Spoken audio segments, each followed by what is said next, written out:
Hello, everyone. Happy Friday. Welcome to Durrett's Take. There's a lot I want to talk about today.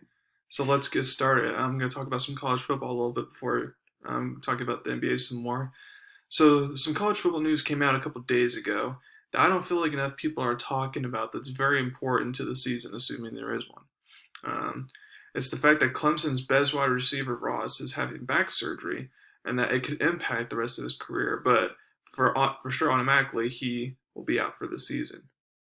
So he can decide he would be a junior this year, so he can decide whether to take the medical register, come back next year, or he can decide if he's fully healthy that instead of taking medical register, he might just go straight to the draft and skip out his junior year altogether.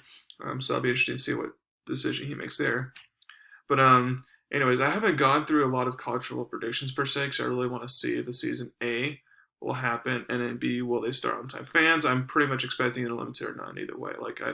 That is what it is. But like as far as the other stuff and essentials go, I feel like if we can start on time and we can have a full season, then I can make my predictions more accurate. But because I feel like the NFL can do that, so therefore that's why I've been making predictions about the NFL more than college football recently. But because I'm a big college football fan and I love making college football predictions as well. But again, I don't know if we're gonna have a full season or not. But let's say we do and stuff. Um, Clemson, I have them winning the championship because they got blown out by LSU last year. But I have them coming back winning championship this year, at the very least making the championship game. But that won't be very easy anymore without their best wide receiver. It's like Atlanta Falcons without Julio Jones or the Saints without Michael Thomas. Like without your best receiver, yeah, you can still perform well because Clemson they still have an excellent quarterback and an excellent head coach. But nevertheless, it's still and they get talented kids from high school and recruit well. But it's still going to be hard to have that leadership and experience and talent as a good player as Ross was. So I'm not. So again, I had a Clemson Ohio State changer game most likely, but I'm not sure if Clemson would win that or if that would happen or not. Because now Ohio State's probably more favored because even though Ohio State has lost a bunch of players, they still have Justin Fields, a Heisman runner-up last year. Which, by the way, if Justin Fields could put up even similar numbers to what he did last year, he is automatically going to win the Heisman, in my opinion. As far as why, that's another topic for another day and time. But just remember I said that. So and why the reason why also losing their wide receiver because like no, it doesn't affect their championship stats, but like it could affect them potentially in the regular season. You never know. Like um, Clemson showed they weren't invisible last year. I mean, LSU just happened to be the best team, clearly the best team, so that wasn't a bad loss. But they almost lost to they should have lost to Ohio State, which was a good team. They got lucky there. But then they also almost lost to a rebuilding North Carolina team. Now North Carolina's going to be better this year, but at that time they're just a rebuilding team. So they almost lost to them. So they can. So they're not as invincible as they were that year in 2018 where they won a championship. They can, they can slip up, and without their wide receiver, their best wide receiver, it wouldn't surprise me now if they maybe lose a game. Their hardest opponent would probably be. I think they're going to Notre Dame, so that would probably be their hardest opponent. So they might slip up there, but I'm just going to go on the safe side and say that they are able to have an undefeated regular season, assuming Trevor Lawrence doesn't get injured. Because if he gets injured, then it's all over. But assuming he does get injured and assuming they make the playoffs, I would probably uh, have like if they show they could play just fine without Ross, then I would have them go into a championship game and maybe win it. But if they show they're just not as good as last year, then even if they do make the playoffs, I don't think they'll go far. They might lose in the first round, depending on who they get in the first round. So again, so this is really, really big news and underrated news. So it'll be interesting to see how this impacts Clemson and other teams like Ohio State or Oklahoma and stuff, who are now chomping at the bits to steal a championship. Now the fact that um, Clemson's best wide receiver is out and they lost talent, and also Alabama lost Tua and stuff like that. So it'll be kind of interesting to see what happens there. So now moving on to the NBA. I thought about players that should be good for the future. So I went ahead and created my top 10 NBA players for the upcoming decade list. And this factors everything. This includes talent, their skills, for some of the time, like the effect they have on the team and how they lead their team and stuff like that. because not everyone on this list is going to be on a solid team and stuff and make the playoffs every year because of circumstances. But I feel like they're talented enough. So it was a very hard list to come up with because there's so many good players that are going to come up with this decade. It's going to be exciting and fun to watch. I'm looking forward to it. But before I go over, by the way, real quick, my criteria for this list is if you're over 30, you're automatically not on this list. Of course, that's not going to include LeBron or KD and stuff like that. It's not going to include them. And then if you're in between 26 and 30, you're on the bubble of making this list. Most likely not, but you're at least on the bubble though. But before I go over my top 10 list, I want to go over my top 5 honorable mentions. So to get started, let's go with honorable mention number 1, Joel Embiid. Now his talent is top 10, so I can understand why you're complaining that he's not in my top 10 because he has talent to be. But again, he has potential, but he doesn't show all the time. His problem is that 1, he gets injured at some point every single year, and then 2, he doesn't play well on the road a lot. An example of this is past season when he went to Toronto, first time since they had their hearts broken against Kawhi, and he puts up a whopping 0 points. So if he can improve on that and show he can play consistently well on the road, and then also he can get rid of that injury bug, then he'll jump to the top 10 automatically. But if this is who he's going to be, then I'm not going to put him in my top 10 for now. The next one is Ja Morant. I like what I see from this young kid. He reminds me of Russell Westbrook. I just want to see what he is able to do to finish out this season, but then also next season to see if he can keep it going, or if it's just like a special rookie season, he'll start to die off like some people do, because people can figure him out. So it'll be interesting to see what type of player he becomes. If he can keep this up consistently, then Ja Morant can easily go in the top 10. The next one is Donovan Mitchell. My ceiling for him, his height, can be like a potential Dwayne Wade. He can shoot the 3, but what he loves to do is have that good mid-range game and dunks, which is exactly what Wade likes to do. And he also has that winning and alpha mentality like Dwayne Wade has as well. Now the only problem is I don't feel like he's going to win 3 championships like Wade did. I'm not sure if he's going to win one or not. Hopefully he does, but we'll see. So that part of his game won't be similar, but I feel like he plays a lot like Dwayne Wade, and he has a bright future. Now the one thing that he needs to do though is be a little bit better overall because he's only averaging like 4 assists and 4 rebounds and stuff. All his points per game is actually he needs to have more assists, have more rebounds. Like he needs to be averaging like maybe nine assists and 8 rebounds or something along those lines. Once he could tick those numbers up, then he'll belong in my top 10.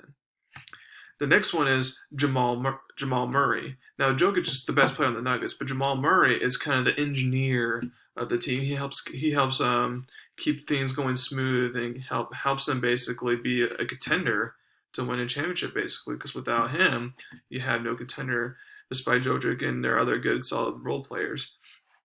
But the one thing I need to see from Jamal Murray is that he doesn't have that. While he's talented, he doesn't have that alpha dog mentality per se, like some point guards do. Like a Russell Westbrook, who just want to win, doing anything they do to trying to win. Like they don't have that. So if Jamal Murray can develop that, then he can climb into the top 10. And then the last one, of course, is Brandon Ingram. He made the playoffs this past year and deservedly so. He played very well. And again, my only problem for him is because what I'm kind of seeing from him is I'm kind of seeing him become like a Carmelo Anthony, if you will. He can shoot the 3, but he loves that mid-range game like Carmelo Anthony did. And he's just a ball hog scorer like Carmelo Anthony did, which Carmelo Anthony at his best was really good. So I'm not dissing Brandon Ingram there because Carmelo Anthony is pretty good. So if he becomes like Carmelo Anthony, hey, that's good. But you're not going to be a LeBron or KD, stuff like that, if that's the path he's going on. So that's why he's kind of in the bubble. Maybe if he becomes like Carmelo, maybe a little bit better than Carmelo, then he'll be in my top 10. But if he's going to be playing similar to Carmelo, but then nothing more, or if he has some inconsistencies and stuff, because he does have some injury history, then he'll have to stay on the top 10 for that. But that's my honorable mentions. And of course, there's plenty more players I thought of as well. Don't get me wrong, but those are the 5 that I popped in my head. So now to go over my top 10, let's start from number 10 up. So let's go number 10, Pascal Siakam. The reason, guy, this makes my top 10 is because he helps Kawhi win a championship last season. And then this season, with it, and keep in mind he had some injuries, well, the whole team did in general, he has the Raptors as the second best team in the East and the 3rd best record overall in the NBA. that is top 10 material. And I know that he's going to continue to get better and better based off what I've seen from the past couple of years. Number 9, Kristaps Porzingis. A lot of you have forgotten about him because he's kind of injury and he's been kind of inconsistent this season because he's been kind of out of injury. But he's definitely shown flashes this season of his potential. So next season, now he's fully over a year off of injury, stuff like that. He should be completely back to normal for next season. Watch him to take off and be a top 10 player, maybe even jump up being a top 5 player, maybe because him and Luka, that's going to be a awesome duo and a wreck to deal with. Number 8, let's go with Devin Booker. Booker is one of the best and most underrated shooters in the league, in my opinion. If I'm a team looking to build a third member of a big three like Brooklyn is right now, or a team like Dallas or something like that, I mean, besides Bradley Beal, the other person I would heavily consider and look at, it, assuming he's able to get, is Devin Booker because of his shooting ability. I just hope Phoenix doesn't waste his prime years and prime opportunities to try to do something. Number 7 is Ben Simmons. Now, the only reason why he's not higher on this list is because obviously he's not a three-point shooter and can't shoot that well per se. He's more of like a Russell Westbrook, except with a way bigger body and more athletic. Well, not more athletic, but just as athletic, I would say, as Russell Westbrook. So that's why he's not higher. But Ben Simmons, there's a reason why he's been a top player. And in my opinion, he's been, at some points, he's been the better player for the San Sixers and Joel Embiid, depending on the situation. So so he's definitely going to be a top 10 player for years to come. Now, if he can develop that shot, then he's a top 5 player. 6 is Nikola Jokic. Again, Jokic has a lot of talent. He's one of the ones that could fall out of this list actually because he's not really an athletic big and stuff like that. So if and in the league, you need either athletic bigs or you need bigs that can shoot the ball really well and stuff like that. And while Jokic can shoot the ball, he's no scrub at that. He's known for doing more like a post up or just like passing the ball basically or getting rebounds because he's tall. But if he can develop his game more, he can develop in top 5. But if he starts to slip and not take care of his body, he can fall to top 10. So something to keep in mind in there. Now he hits the top 5. So 5 is Trae Young, the next Steph Curry, if you will. The only problem is that 1, he can't play defense well, and then 2, his squad's not very good. So it's not going to show as much as it should. He's not going to be able to have opportunities that Curry did to lead the team per se, unless they start getting players in Atlanta. But because if he does, I feel like he can lead them deep into the playoffs. But watch out for Trae Young to be good for years to come. I don't feel like it's fool's gold. 4 is Zion Williamson. Now, the only concern obviously is durability, but I feel like if he paces himself and does a Kawhi Leonard approach, takes every other game off, something like that, like helps take care of his body, then he'll be around for the full decade for years to come. He'll be really good in box office. And some people say maybe his shooting needs to get better, and it does, but I've already seen improvement of his shooting from now versus when he was in his 1 year at Duke, so I know he's going to keep on improving on that as well. So he's going to be a wreck to deal with. 3 is Jason Tatum. Now, a lot of people compare it to a younger Kobe Bryant. I can see it.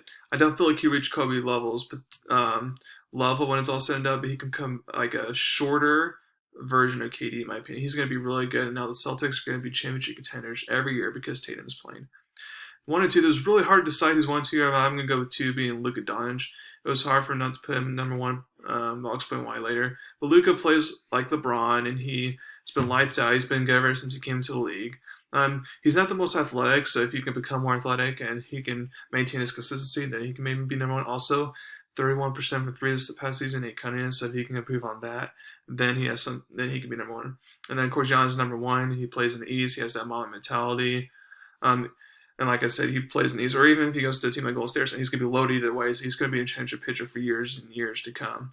Now, of course, he needs to improve on his 3-point percentage shot in general, stuff like that, but as long as he continues to do that, and has still maintained his athleticism, it's going to be really hard for anyone to surpass him for the next decade. So that's my top 10 list. Thank you very much for listening to my show today.